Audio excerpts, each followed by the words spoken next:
Endurance Junkie Podcast, episode 37.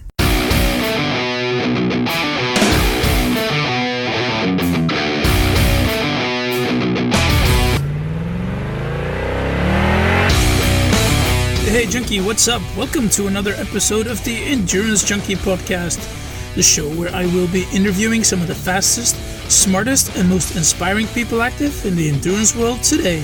Tarran Kent-Hume grew up in Tasmania, but moved to the UK at the tender age of 18 to pursue a career as a pro football player. After spending 5 years working in the financial markets in London, he found himself, like so many, bored out of his mind, and he wanted to change his life around. His mission now is a simple one: to enjoy life at the fullest and test his own human capabilities by pushing himself physically and mentally.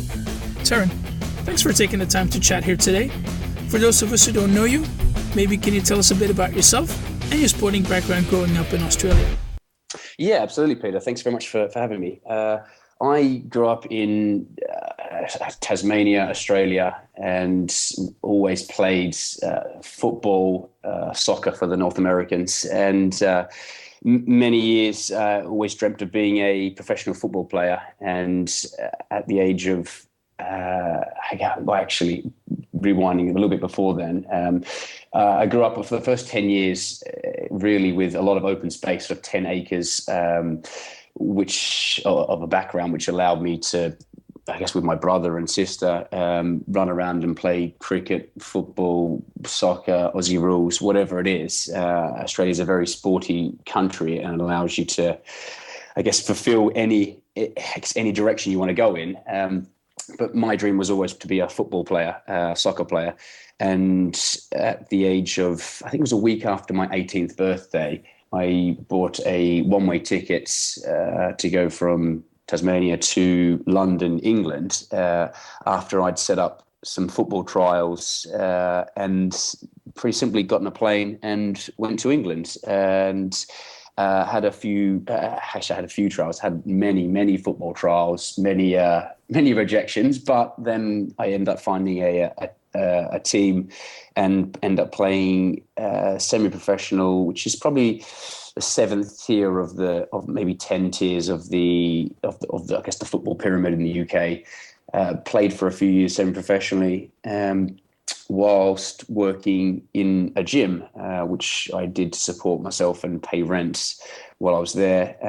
At the gym, I became a gym instructor and then later on a personal trainer. I really liked the idea of training and pushing yourself. I think in regards to my football career, I was definitely always one of the fittest players out there and prided myself on being the fittest player.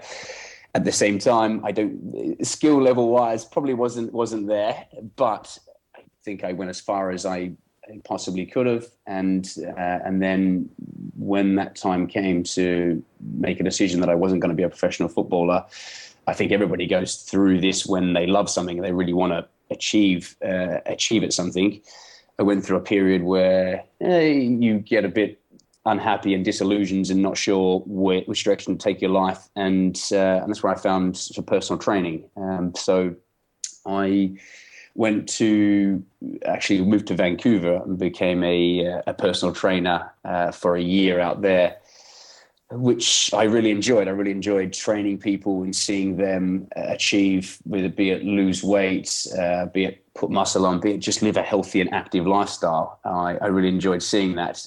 After a certain period of time, though, I decided to move back to London and the UK, and actually was approached for a job as an investment banking headhunter in the City of London. I worked in that role for about 6 years. It was a fantastic experience. I think the company that I joined was a very niche and a more regarded investment banking headhunting company. They were very much into a lot of self-development, which I know sometimes you can have the word self-help or self-development can have negative connotations for this, and the company I joined, it was fantastic. It was really the first time in my life I think anyone had taken an interest in developing me personally and allowing myself to develop, which went from reading. I went from not really reading many books at all to reading a book a fortnight or a book a month, trying to get through a number of different books, be it for business related, be it sports autobiographies. I read and explored and developed my own kind of knowledge base, and from there I started to, I guess, really maybe potentially see the world in a slightly different manner. At this time in my life, I was waking up in the morning and putting a suit on, going to the office every day, working anywhere from 70, 80-hour weeks at some points.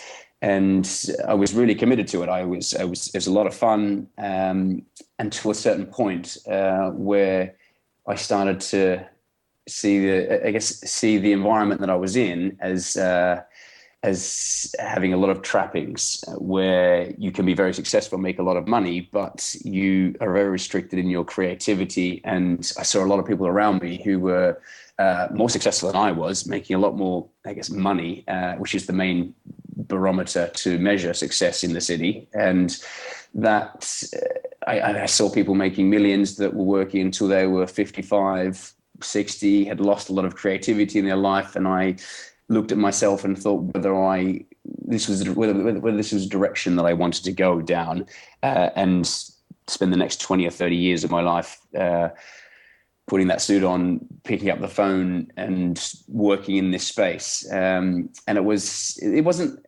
necessarily a light bulb moment. I know a lot of people talk about the instant where you kind of you find that this is not your passion or your reason.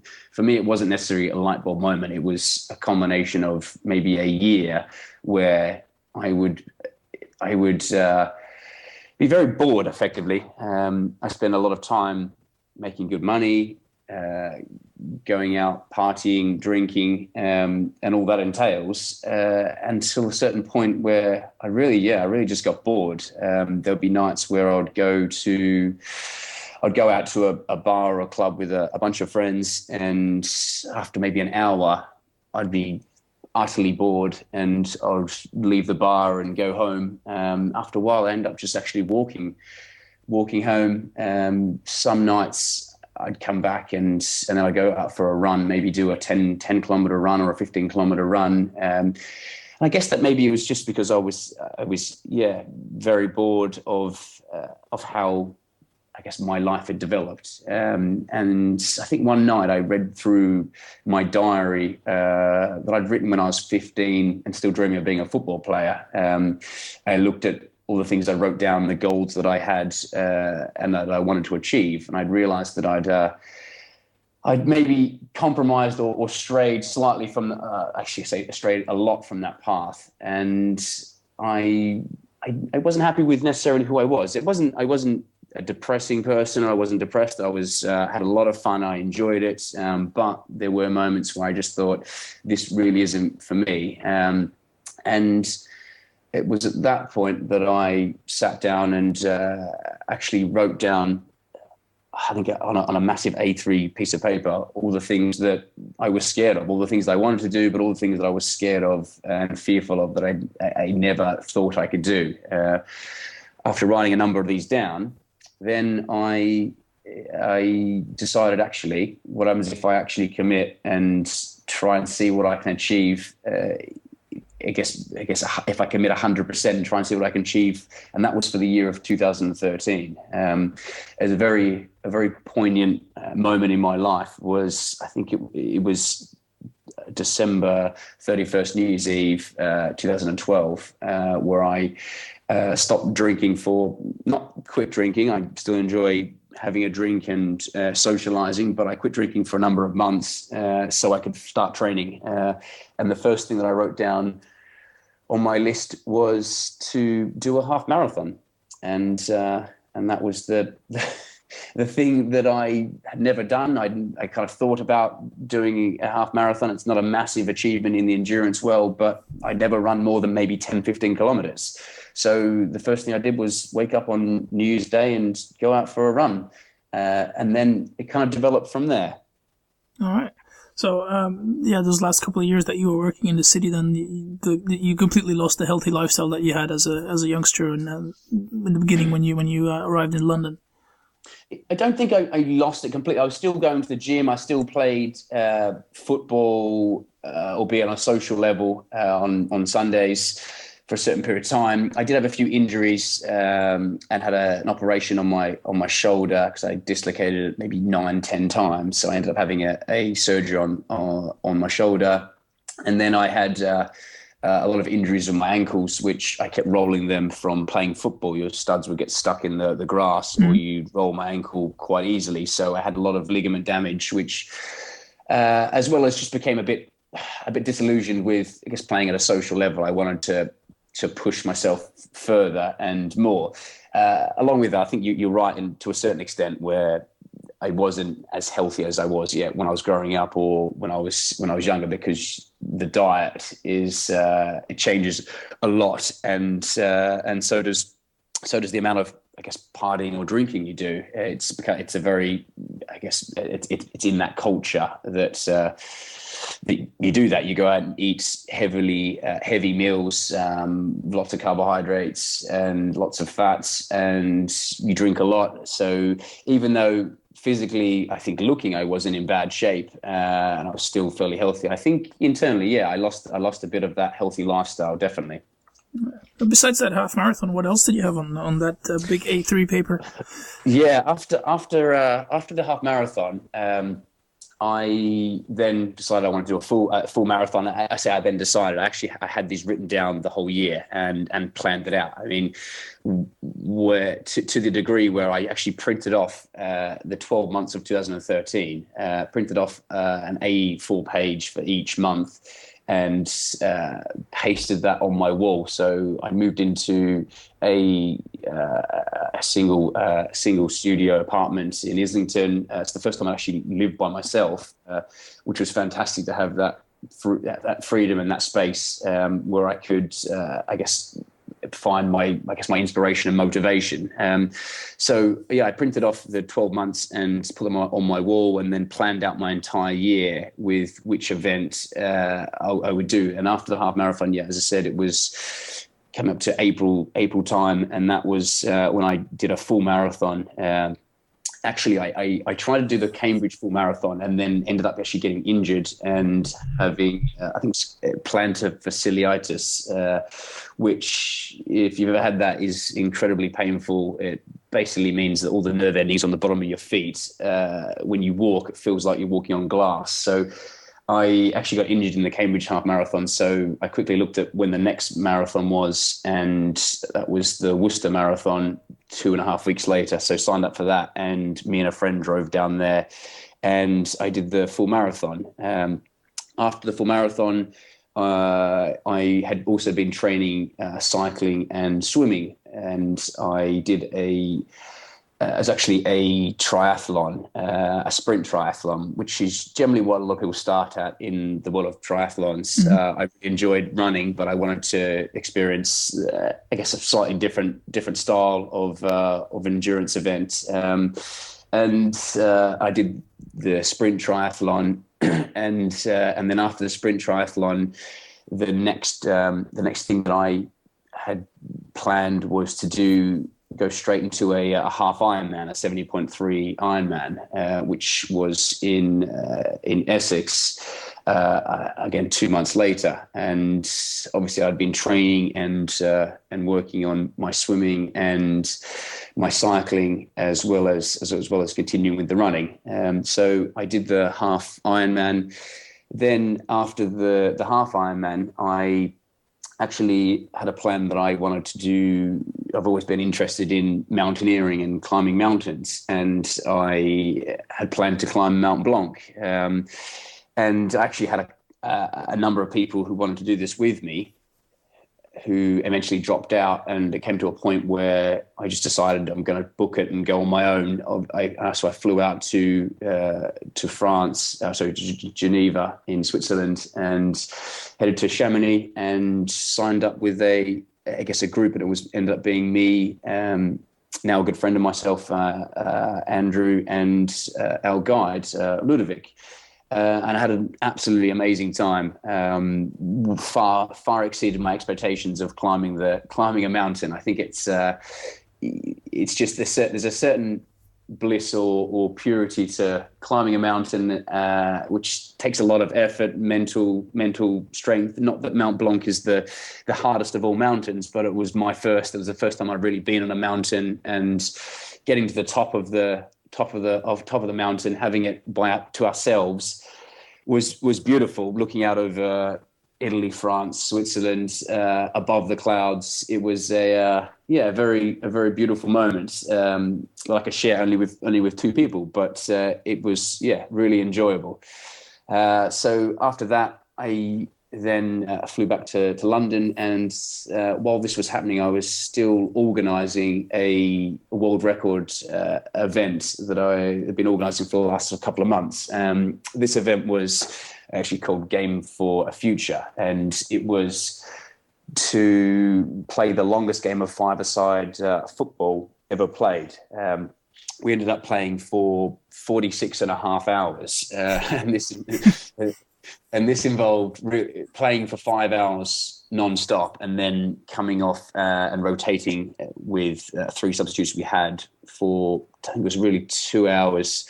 So it really involved maybe getting half an hour or an hour of sleep, obviously eating and fueling up, and then going back out and playing for another 5 hour shift, and so on and so forth. But I think in that event, I think I had a pedometer, and I think I ran over 200. Over 2 full marathons. It was definitely over 100 kilometers, which is kind of interesting, because obviously when you play football, you don't necessarily think, or when you play team sports, you don't think about how far you've run and how far you are going. But I was really keen to see how far we would actually end up running.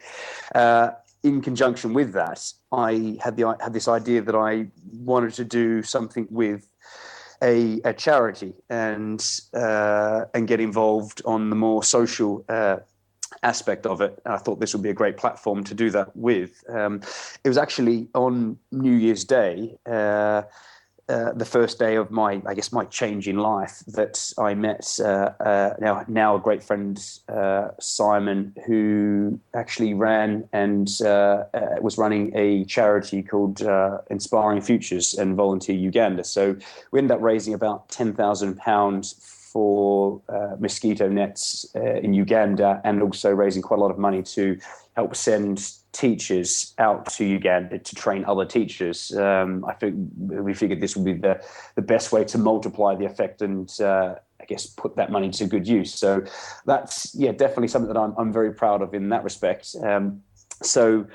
We played the football game. I didn't get an injury from it, which was fantastic. There were a few injuries. I think we had a few people coming down injured, which obviously in the end, the reason why we had to stop. And then after that, I think 3 weeks later, I had the full Ironman in Wales, which I went down there and had an absolutely great time. A brutally great time. It's obviously you've done an Ironman yourself. It is it's not the easiest of courses in Wales. No, the hills were interesting, and again in the event, I think it rained for an hour or so, and it hailed for sort of 40 minutes during the event, which only served to kind of give me more motivation and continue.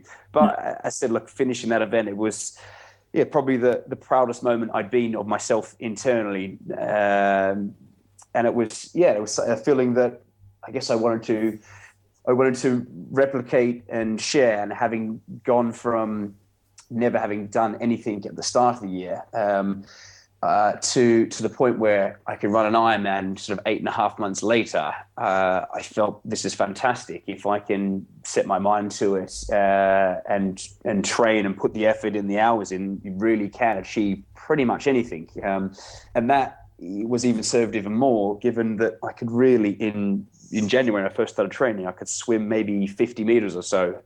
So I had to really teach myself to swim, which was, I think, was 3.8 kilometers. So yeah, it was a fantastic experience.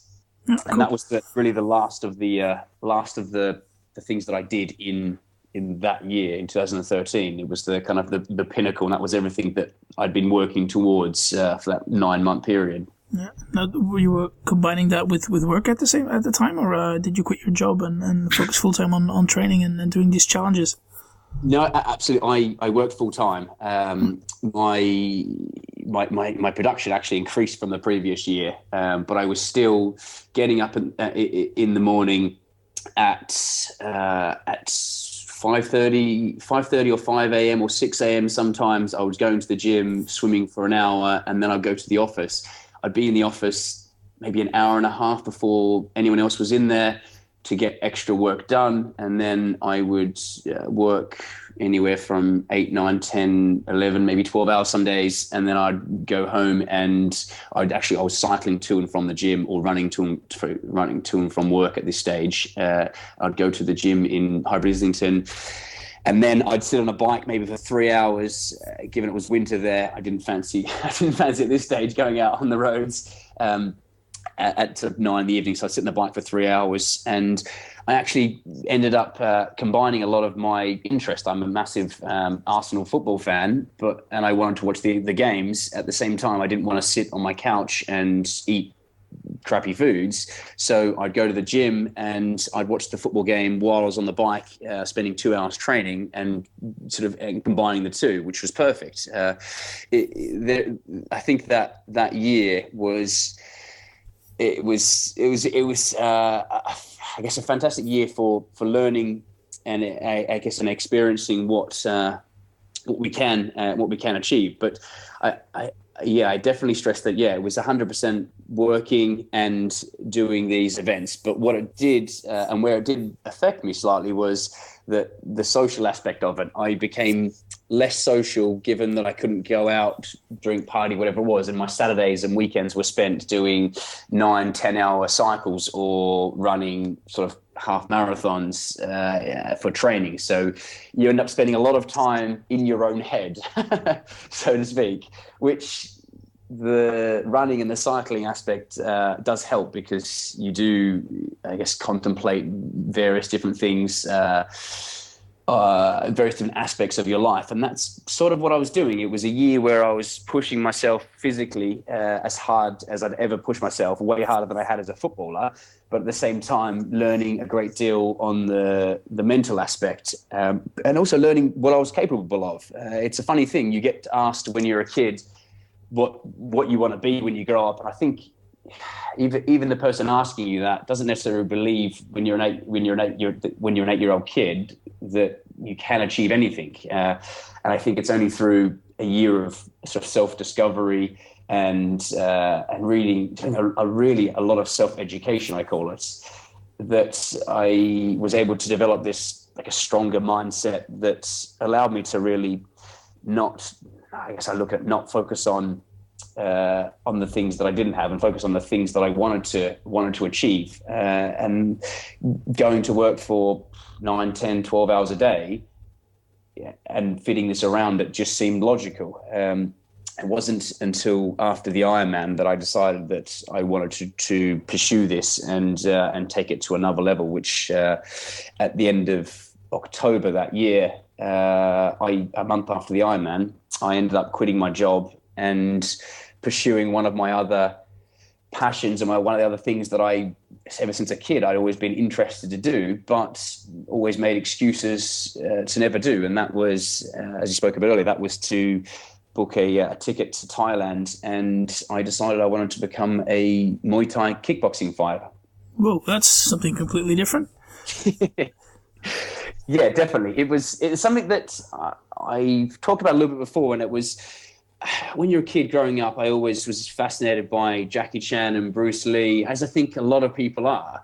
I was really interested in this, but football was my pursuit at the time, so I didn't make the time for it. And then once you get into the city environment and you're working long hours, you really don't have much time to become creative or just sit and think about the direction of your life. You're so wrapped up in, you've got to do this deal, you've got to make X amount of money. I didn't have a salary at the time, so the pressure is very much commission based, which I thrived in. I loved it for a certain point of view, but at the same time, I said I had this desire that I wanted to go and see how far I could take myself into the martial art or the fighting style of Muay Thai, and that was really actually out of fear, which seems a strange thing to say, but it really was. I was absolutely scared of learning to fight, scared of getting in the ring. I think most people are scared of being in a fight or getting hit. I mean, it's fear is ingrained in us so that it keeps us alive. At the same time, I think a lot of the fears that we've got and developed have been self-made or have been developed from, I guess, the society that we live in. So I was very keen to see if I disassociated myself with my surroundings, if I could fly out to Thailand and really ingratiate myself into this world, how I'd get on. And I have to say, I went from never having trained in any fighting style before to, I think it was 3 months and 4 days, to stepping in the ring and having a professional Muay Thai fight, which is something that I'm, again, incredibly proud of. Again, from an internal basis, it pushed myself mentally and physically, I would say, as much, if not more than the Ironman did. I think you realize that when you're training 6 hours a day in what was 45 degree heat in the humidity, and you get up at morning at 5 a.m, you're doing 7-kilometer runs and then training for a couple of hours, and then resting, sleeping, and coming back to the gym for another 4-kilometer run, and then maybe another 3 hours of training. You really push yourself. I remember there was one day where I was training, and I think it was maybe 2 months into my training, where my coach, Crew Apple, I think we just finished the fourth round of pad work. You do usually 4 5-minute rounds with a minute break in between.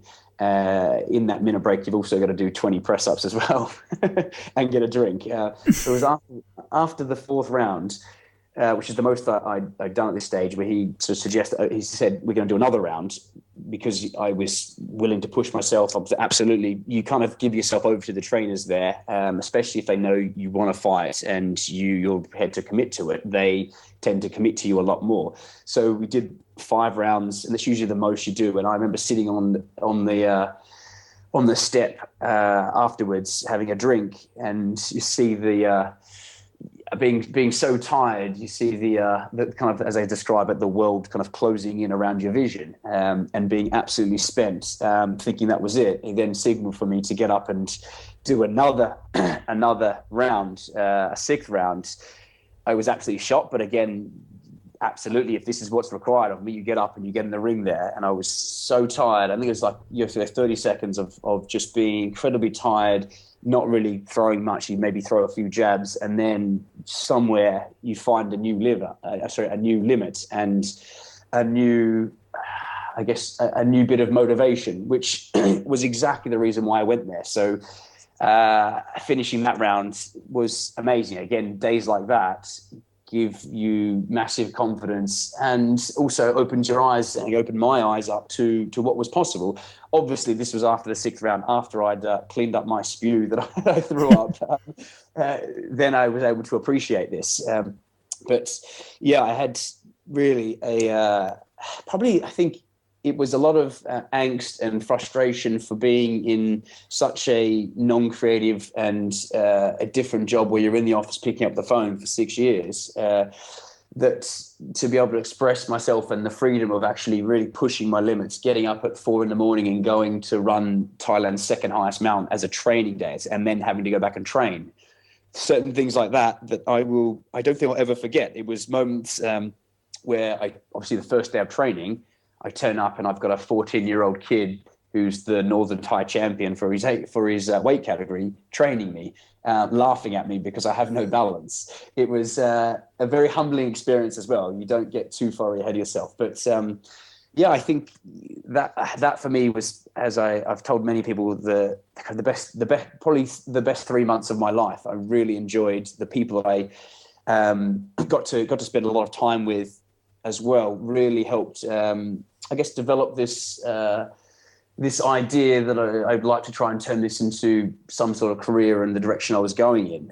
It was, again, one of the things that I was very scared of going out to Thailand. I was worried that I was going to be surrounded by a lot of English, American, Australian, for lack of a better word, meatheads, people with not a lot of intellectual capability, who were just brawn over brain, for example. And I was, again, and that's possibly my own misunderstanding, but it was what I thought. And when I get there, it was completely opposite. A lot of we had so many conversations that were discussing, I guess, the world surrounding us, politics, social issues, as well as having an absolute laugh in the downtimes we weren't training, but also allowing ourselves and being in that kind of camp environment where you're surrounded by people who've had 10, 15, 20 fights, who are really pushing you and motivating you as well, which was a fantastic experience.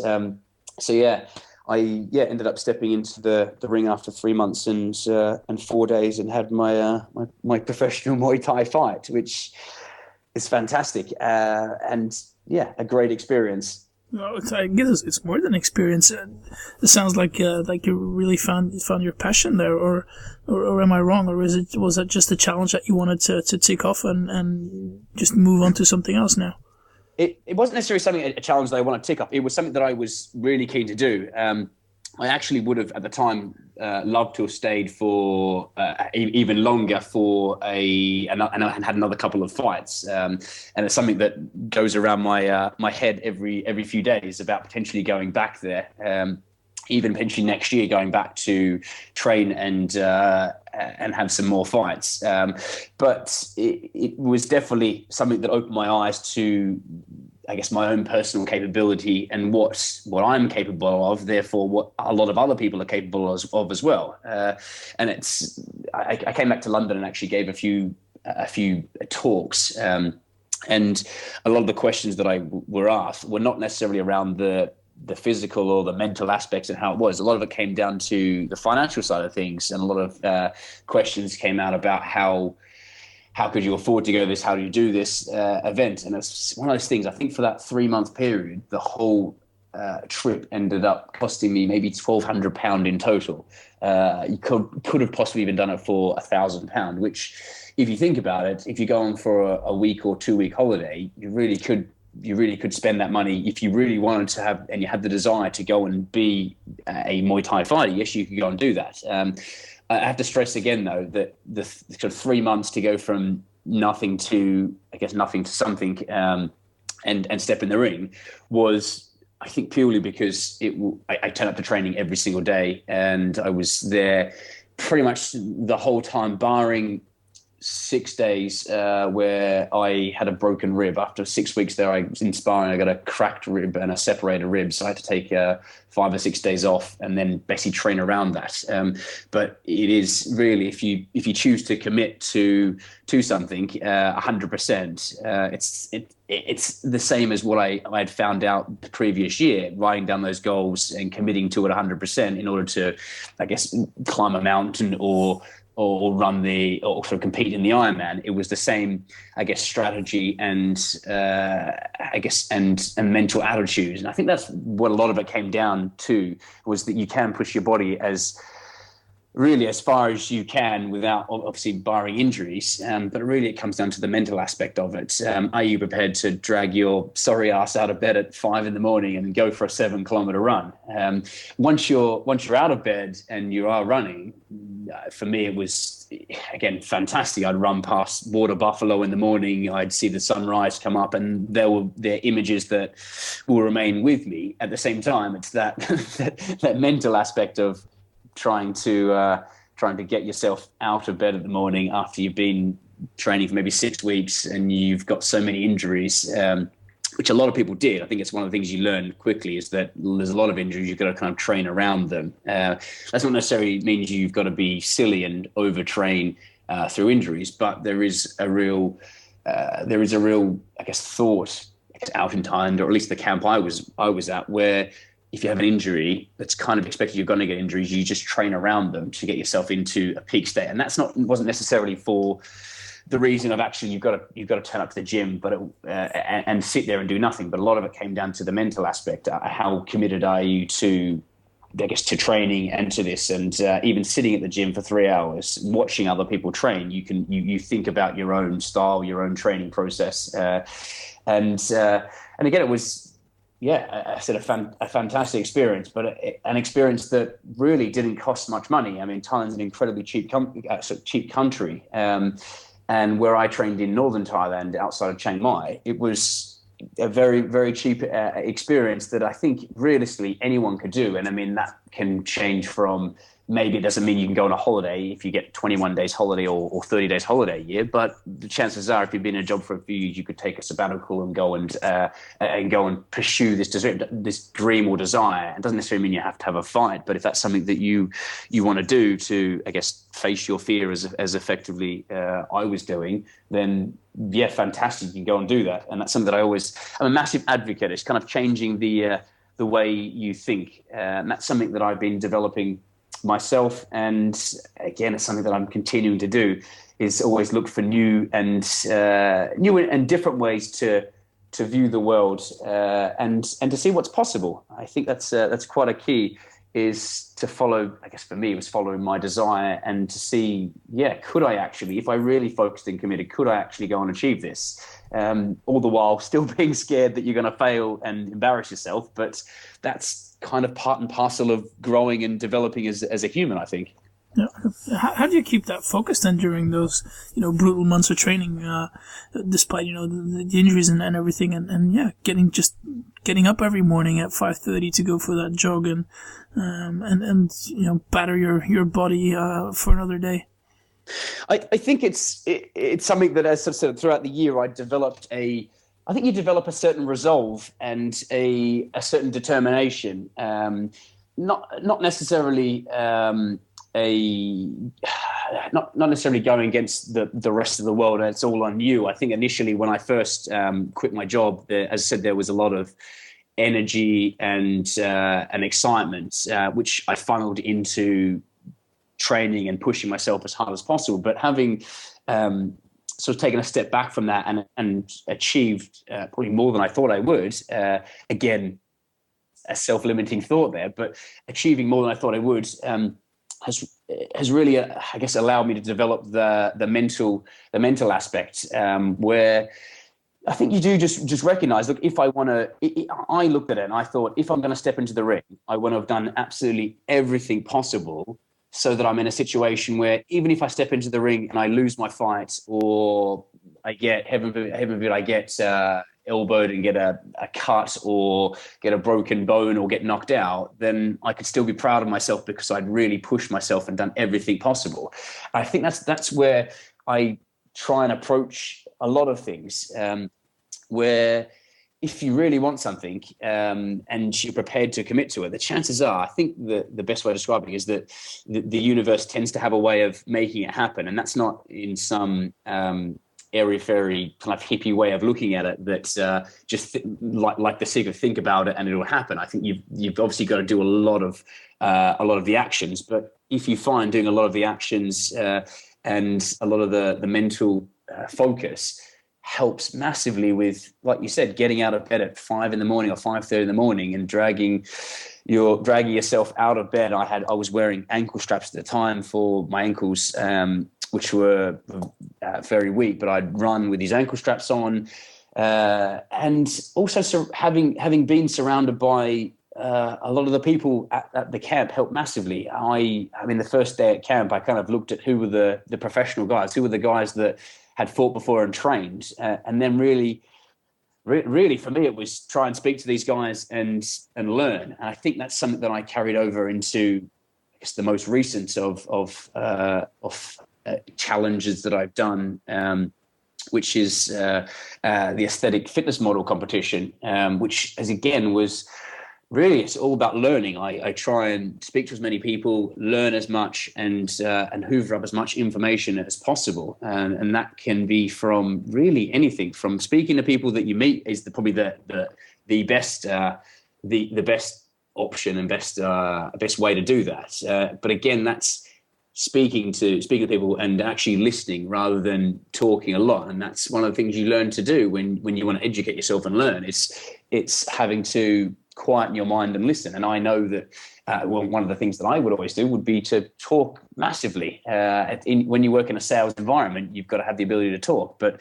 you don't necessarily have to have the ability to listen. So it's something that I have been and still am hopefully pursuing, is to, I guess, quieten my mind and listen to what other people are saying, try and learn a lot of, and I guess even, and that's the way I try and look at a lot. Even someone that I don't necessarily agree with what they're saying, or I don't agree with certain things they're saying, I find that you can always find and learn something from pretty much anybody if you're open to that aspect of it. And learning a lot helped massively with how to approach it, and just being around, I guess, a group of people where if they were getting up in the morning, if I knew my friend Alan was getting up or Phil was getting up, then I didn't want to be the person in my bed at 5:30 in the morning, even if I was feeling a bit sore. There's maybe a certain feeling of being a bit guilty that, I'm going to miss this training session.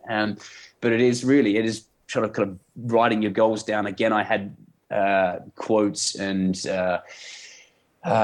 lots of, I guess, inspirational things and podcasts I'd listen to every evening, surrounding myself. And again, that's really, I guess, incubating and surrounding myself with a positive mindset and a positive mind frame.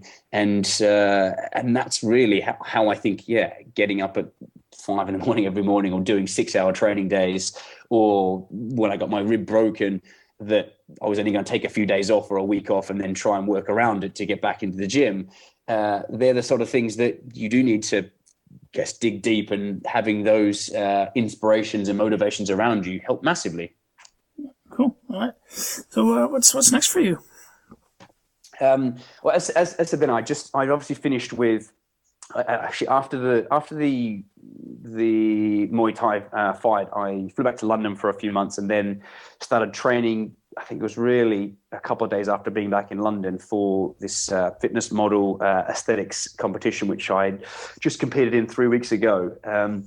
And again, that was a fantastic experience, very draining. I think after you do any of these events, there's a certain, they talk a lot about a come down with, I guess, a come down from the high or the focus. I don't know if it's necessarily for me, it was the come down or the I guess the lack of focus. I think you just, once you're so focused and driven and determined to achieve a goal, once you've achieved it or when that goal's gone, either way, you sort of sit and, I guess, reevaluate. And I've always, even throughout the time of doing each event, I'm always looking at other events or other things that I'm interested in. That's kind of the thing when I look at an expedition or an adventure. I always sort of look at it. The only reason it comes to me is because it's an interesting space that I would like to try and test myself and again, potentially sort of face my fears. And that's, in terms of the next event, is actually, I guess, another key aspect of it. I'm looking to try and put together I am looking to put together an expedition to kayak the entire Amazon River, which is the largest river in the world, and it's around 7,000 kilometers long, which will entail 10, 12 hours of kayaking every day for anywhere from 4 to 5 months. And again, it's, for me, I think it excites me to my core. It's one of the things that, having done and completed the fitness model competition, which was in London, and then I moved to LA, which is where I am now, and competed in, which I kind of view as a very, I guess, modern 21st century adventure. I see going out into the wild and camping on the Amazon riverbank for 4 or 5 months, and really pushing myself in that respect as hopefully a very pure expedition, and it's going to allow myself to really push I guess my limits again. But I think for me, what a fantastic way to, I guess, experience a new culture. And having never been to South America, again, what an amazing way to see a culture, and the first time to be in a new continent is on one of the the biggest river, and one of the most amazing and fantastic places on earth. That's very inhospitable, very brutal, but I think therein lies the beauty of it, that it is very remote, and you do have to rely on yourself a lot more. And I think that's one of the things that I'm looking forward to, learning the skills to go and actually take on this adventure and succeed in doing it, hopefully. So that's going to be for 2015, right? Absolutely, yeah.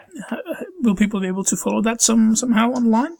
Yeah, I'm putting together the team at present. There's actually 2 of us can confirm. I am actually looking for a third person. So if there's any keen kayakers out there or endurance junkies out there, by all means, get in touch with me. As I'm definitely looking for a third person for expedition. That will probably be in May or June next year, and they can definitely follow that through my various social media channels.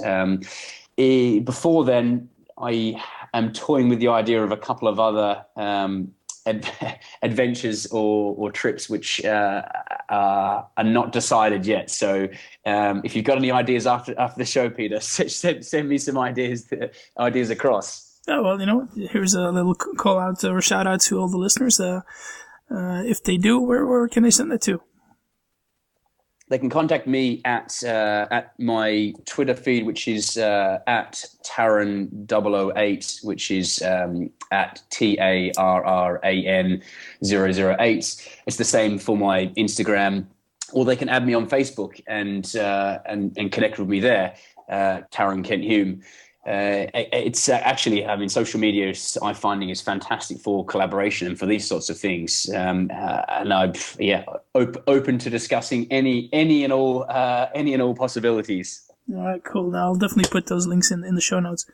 Rounding things off, one piece of advice maybe for the listeners who want to, make that same change that you did and turn their lives around.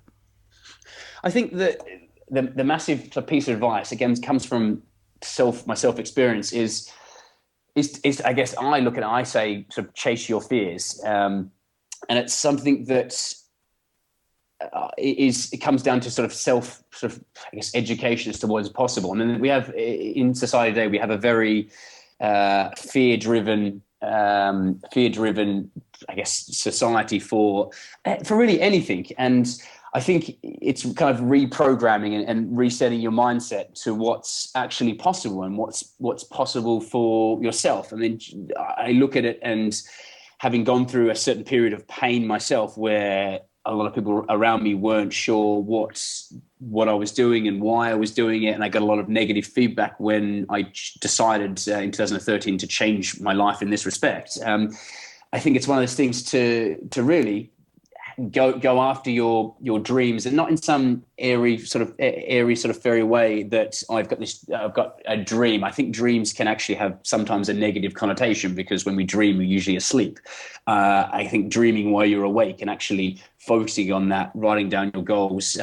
But really, the things that scare you the most are the things that give you the most fulfillment. And for me, have given me the most fulfillment in my life. And that's, be it conquering or achieving the Ironman, be it climbing a mountain, be it Muay Thai, or even going to the Amazon. There is definitely certain aspects that scare me about going to the Amazon. Absolutely. I don't think anyone, and you hear this word being fearless, I don't think anyone really is fearless. If you really generally have no fear, you're probably in the psychopath part.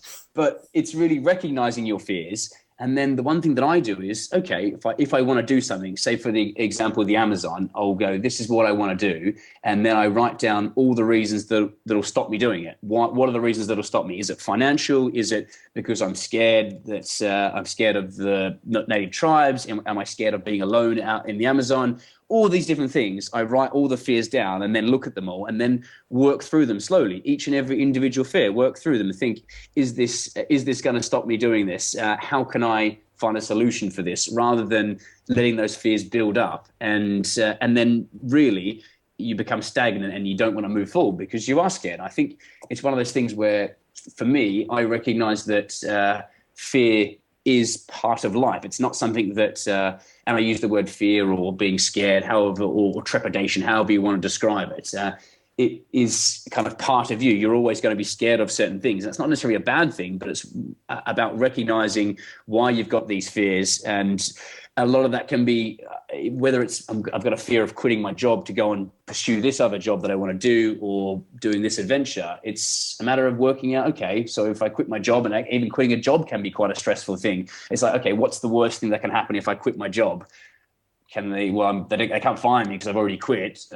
They're probably not going to hurt me. They're not going to throw anything at me. They're probably just going to say, maybe they're annoyed that you've quit. That's really it. And if that's the end of the day, once you work through it, then that's the only reason. Then once you've sort of, I guess, processed it mentally, then you can hopefully go ahead and action and I guess pursue what it is you want to do. So yeah, so really say is really, I look at it and say, chase your fears, but in a sensible as manner as possible, where you can work through them properly and actually find and rationalize why you've got these fears. And once you do that, I think you'll find a lot of the time, as I find, that really a lot of them are made up and really are small insecurities that once you work through them, you can find that actually this really isn't a fear that I've got to be worried about, and you can kind of live with that. All right, cool. Thank you very much for your time, Tarran. This has been a really, really great and interesting chat. Maybe anything else you want to plug to finish things off? No, absolutely. If you want to get in touch, by all means, follow me on Twitter, on YouTube. If you are interested in being involved in an expedition, especially the Amazon kayak, or if you're a brand or a company who's looking for new athletes, I'm always open to sponsorship, as I'm kind of in the middle of conversations with brands at the moment for the Amazon kayak. Please get in touch at Tarran008 on Twitter, or add me on Facebook, or you can even email me, which is my email address is rym@tarrankenthume.com. By all means, email me across. I'll be happy to hear from you. All right, cool. Thanks very much, Tarran. I'm definitely looking forward to following the Amazon adventure, and we'll definitely catch up after that. Fantastic. Great to chat to you. Cheers, man. Cheers.